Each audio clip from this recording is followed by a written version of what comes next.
This is Abe Friedtanzer from Awards Buzz, and I'm very excited to be speaking with Kate Gersten about The Last Showgirl. How are you, Kate? I'm well. Thank you so much for having me. Of course, I was at the Toronto premiere of this film, so Great. it's Uh, nice to see that it's coming out because you never know when you're seeing stuff then, like when stuff is going to be talked about. And I knew as soon as it was over that it was going to be a big conversation, but I'm glad that it's really coming to the forefront right now.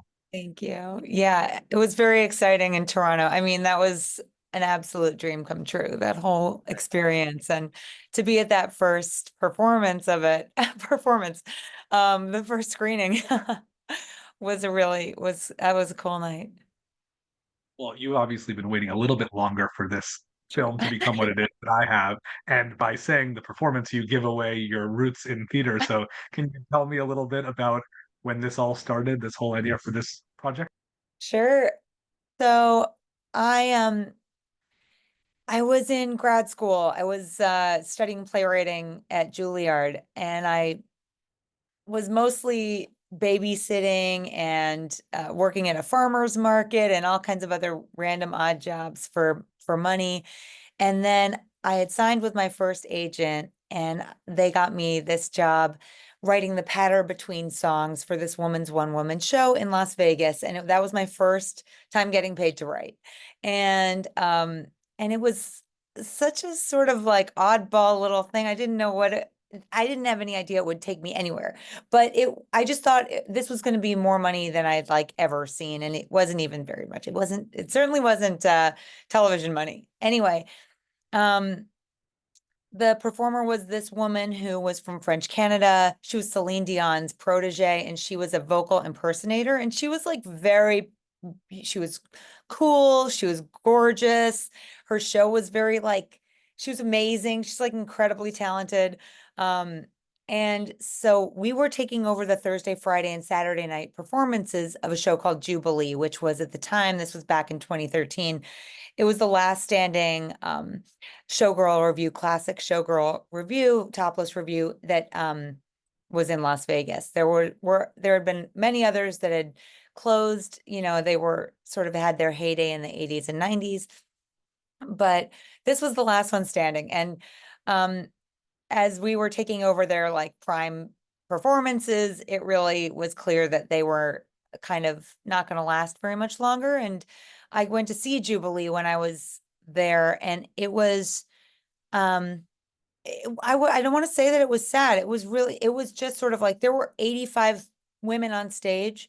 There were 45 people in the crew, and there were 15 people in the audience. And I just was like, this is an interesting world.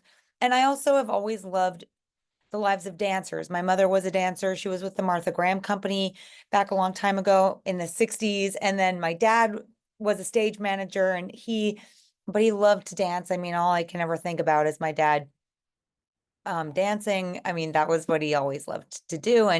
Um, and I grew up dancing, and my aunt was a dancer. My cousin was a dancer. I just love that dancing is a very pure form of self-expression that makes you feel so good. And there's no glory. You're never going to be famous. You're never going to be rich as a dancer. Your career is usually over by the time you're 35 at the latest. But here on stage, what I was seeing in Jubilee were these dancers, these women who had been in this show for decades. And there were some people in the show that looked like they'd been, you know, in it just for so long. And I was struck. I was just like, this is fascinating. There's a world here I'm dying to explore. And I knew about the backstage camaraderie aspect of The Last Showgirl because I was a performer for years, and I was in a lot of shows where you create that backstage family. And that's such a special dynamic. And so I knew that world. But I started talking to the dancers in our show and in Jubilee, and the one woman who's the company manager of Jubilee, and I learned a lot more about their world. And then I went back home and I wrote the play in like a week. I was just so inspired. And and I brought it into school, and I further developed it at the Roundabout Theater in New York. And then it was optioned for Broadway and for the West End. But we could never find the right Shelley to play the role. So it was in my drawer for a long time.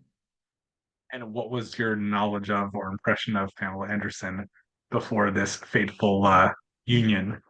I mean, as a blonde of the 90s, I Pamela was the patron saint of blondes in the 90s. But I I always just thought she was an icon that was untouchable and somebody who I would certainly never like have just be in the same room with, or I just didn't know anything about her personally, certainly. I mean, and I was a kid. I think I was still like kind of a kid when all of, when she was sort of famous in the night. I just wasn't completely aware of all the notoriety, all the scandal that was going on in her life. And so I just thought she was this stunning icon that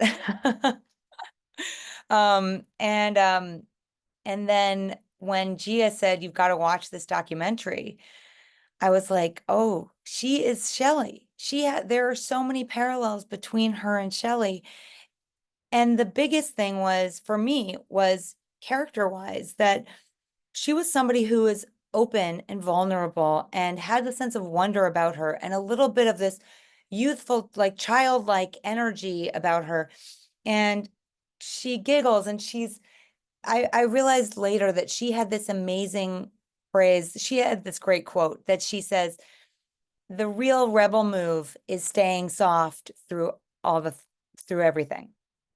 And I was really like, I love that. I want a t-shirt that says that because I feel like so that is very Shelley to me. That Shelley stays soft. That Shelley, the reason why we could never find the right Shelley was because so many actresses in their 50s have a regality about them or have this real like hardened sort of like I've seen a lot of shit because I'm a woman in my 50s. And Pamela has somehow stayed soft through all of the things that she's been through. And that is such an achievement, I think, in its own right. And that was what struck me about her being really perfect for this character. Think what I like most about Shelley is that she's very proud of what she does. You see that when she invites her daughter to come watch the show, and her daughter's like, "Why would you have ever thought to invite me to this?" But it's because in a industry where nobody is putting in any effort, she cares so much and is the kind of employee anyone would hope to have, even if the business is actively trying to close and they don't want any more employees. Yeah, I think that Shelley's ethos for being a showgirl is very much like what I learned about from all the interviews I did with showgirls and with dancers, that it feels so good to be up there. It feels good to be witnessed and to be seen. And also when you're in a show that you love, even if other people don't love it, you drink that Kool-Aid. You just do it. You just do it, and that's part of what makes you a happy human being. And you also have some great supporting characters with some very memorable scenes. Is there anyone who you felt like, did you see a piece of yourself in any of these characters? I think that I probably see a piece of myself in all of them to a degree. I don't know about Jamie Lee Curtis's character, although her character is like my absolute favorite to write and always has been. I always love characters like that who are just say crazy stuff and you just want to watch them. And of course, Jamie Lee Curtis is the most incredible person on the face of the earth, just in general. So, but yeah, I mean, I think that I saw a lot of myself in Jodie as a young performer, somebody who um has rose-colored glasses on, and I always saw myself as like a very sort of innocent young person, and I sort of don't mind that, and I don't want to blame myself for being like that, and I certainly don't judge Jodie. I think that that's part of what I like about Kiernan's portrayal of it is that we're not judging her. We're not really saying, "Oh, you don't know what you're talking about," like, or you're you're just naive. I don't think that we're talking about her being naive. I think we're talking about her lack of experience and her learning, her just being in a learning process. And for Marianne, Brenda Song's character, I think that she is somebody who is recognizing that her career is is coming to an end as a dancer at a more reasonable age for a dancer's career to end, or she's around 35. And so that's that generation's experience. It's just this multi-generationality aspect of the movie where you're seeing the story from a 20-year-old perspective, from a 35-year-old perspective, from a 55-year-old perspective, and from a 65-year-old perspective of what it is to be a woman in America also. Well, I know that you've done a lot of theater and some TV as well. I'm a big fan of Schmigadoon and The Good Place. You have lots of great things you've worked on. How is the world of film different? I really love film because it does feel a little bit more like theater in that just in the writing process, and that it's very solitary, and that you have a beginning, middle, and end. I love television. I love working in TV. I love the collaboration aspect of it and seeing people every single day, and having that sort of work family that you have when you're on television staff. But there's something about writing alone that I've always loved since I was a little kid. And maybe that comes from, I'm an only child. For the most part, I have a half sister who's 20 years older than me. And she also was a writer. And she really inspired me a lot. But I think that being alone, as much as I was as a child, because I was like a latchkey kid growing up in New York City, and my parents were always out of the house or working or whatever. Um, and I was always just making up stories with my dolls, um, and that continued for a very long time. I was also like a very late bloomer. Making up stories with my dolls probably far too late, but it served me in the long run. And so yeah, I really love the differences between all the different mediums. I like that in theater you can just breathe, that you can just write character and just like lean into that and enjoy that process and just keep on writing pages and pages and pages of people talking, and let them just talk to you and just write it all on the page.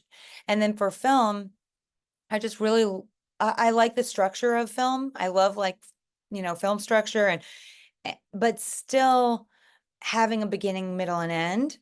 And then for TV, it's fun to watch characters unfold and change over years and years. Well, do you have anything coming up in any of those three mediums? Um, I'm writing another movie about my childhood growing up as an only child in New York City trying to save my parents' marriage. Spoiler alert, it didn't work. But again, another thing that eventually served me in the long run. So I'm working on that for on the film side. I also have a movie that I'm casting right now that I wrote with my husband, who is another wonderful writer who we met writing on Mozart in the Jungle together many years ago. And then I'm developing a couple television shows and finishing a play commission for the Roundabout Theater in New York. Very busy, lots of exciting stuff. Yeah. Well, I always like to end by asking the person I'm talking to, this is awards buzz. What have you seen recently? A film, a show, a performance that's really wowed you? But the last person I just spoke to just gave me a bunch of plays. And I was like, oh, I guess we should be doing TV or movies. So I will let you choose. What is something great you've seen recently on in some space? Oh my gosh. Well, I just saw Amelia Perez last night, and I was so struck by how unique it was. And I really, really appreciated it. And I thought it was so cool and original. And I did not expect that. I knew it was a musical, but I didn't know it was like such a real musical. The way that, I mean, even just for musical structure, which I also love deeply. And I just thought it was really incredible. I thought the performances were wonderful, and I was very impressed. That's a great choice. I saw that one to Toronto also. So I associate these two closely, just as films I knew very little about and found to be very memorable. Yeah. So, well, thank you so much, Kate. I wish you plenty of luck with all the things you have coming up, and especially this film. Thank you so much. I really appreciate it.